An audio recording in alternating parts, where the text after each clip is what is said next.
नामै आदर्श भएपछि त आदर र सत्कार त गर्नु पर्यो नि साथीहरू भन्दै म तपाईँहरूलाई मेरो मिनी ब्लगमा चाहिँ स्वागत गर्न चाहन्छु। मैले चाहिँ बिहान उठेर हिजो सिकाउनु भएको थियो क्या कलेजमा मेकअप गर्न, अनि मैले चाहिँ मेकअप गरेको कस्तो भयो। यो चाहिँ मेरो फाइनल लुक हो साथीहरू।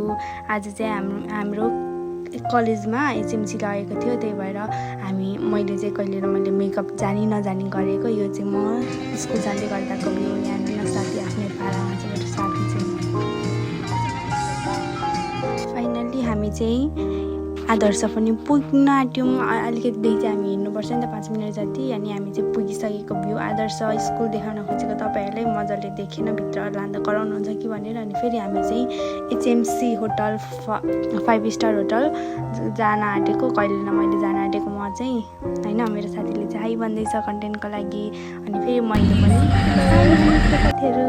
अनि हामी चाहिँ एचएमसी कहिले न मैले जाने भन्दै अहिले चाहिँ हामी यहाँनिर भिडियो बनिरहेछौँ क्या। हेर्नु न मेरो पिम्पल भन्दै मैले देखेर चाहिँ हाँसी मजाक गर्दै यहाँ हाम्रो सरलाई पनि हाई भन्दै हुनुहुन्छ। आदर्शको सरहरू चाहिँ यस्तो मिल्ने हुनुहुन्छ, सबै सपोर्टिभ हुनुहुन्छ क्या।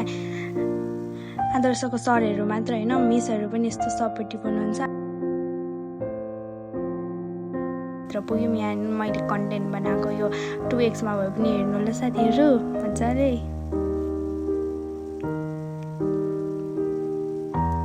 यो चाहिँ भित्रको हामी पुगिसक्दाको भ्यूहरू हो। अनि हामी यहाँ भित्र जाँदै गर्दाखेरि यो भित्र पस्दै गर्दाखेरि मैले यस्तो कन्टेन्ट बनिरहेको थिएँ। साथी चाहिँ अलिक ठुलो बोल न के हुन्छ भनिरहेको थियो, अनि मलाई चाहिँ कस्तो डर लागिरहेको थियो कि भित्र बोल्न पनि। अनि त्यहाँभित्र गइसक्दा त म एसी यस्तो चिसो हावा यस्तो राम्रो लाग्यो। अनि भित्र जाँदाखेरि के ड्रामामा हेरेको जस्तै लाग्यो क्या। के ड्रामामा हुन्छ नि त्यो शादी, मतलब के भन्छ नेपालीमा त ऊ भन्छ होला कि बिहेमा भए जस्तै। यहाँ हेर्नु न भ्यूहरू आमामा। यहाँ हेर्नु न साथीहरू, केटीहरू चाहिँ यस्तो मजाले बसिरहेको थियो। फेरि हाम्रो केटाहरू पनि कम थिएनन् नि, केटीहरू भन्दा ज्ञानी भएर बसिरहेको थियो भित्र पुगेर चाहिँ। हामी चाहिँ 75 जना जति गएको हाम्रो क्लासबाट मतलब हाम्रो स्कुलबाट त्यतिजना छुटेको थियौँ क्या अस्ति आउँदाखेरि चाहिँ।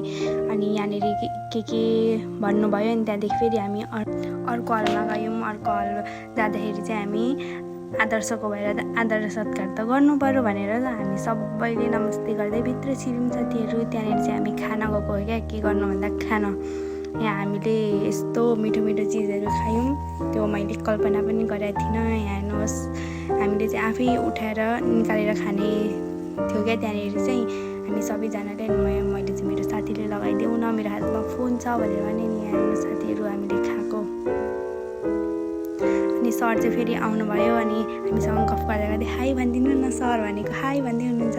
अनि हामीले ल्याएर खाएको केकहरू।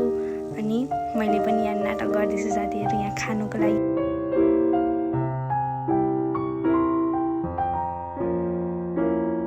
मैले चाहिँ एकदम ठुलो गल्ती गरेको छु क्या। यहाँनिर ब्रेडमा क्रिम भनेर लगाएको पुरै बटर परेछ। यहाँ हेर्नु, यहाँनिर चाहिँ अगाडि कुन मिठो छ कुन मिठो छैन कस्तो छ भनेर देखाइरहेको थियौँ।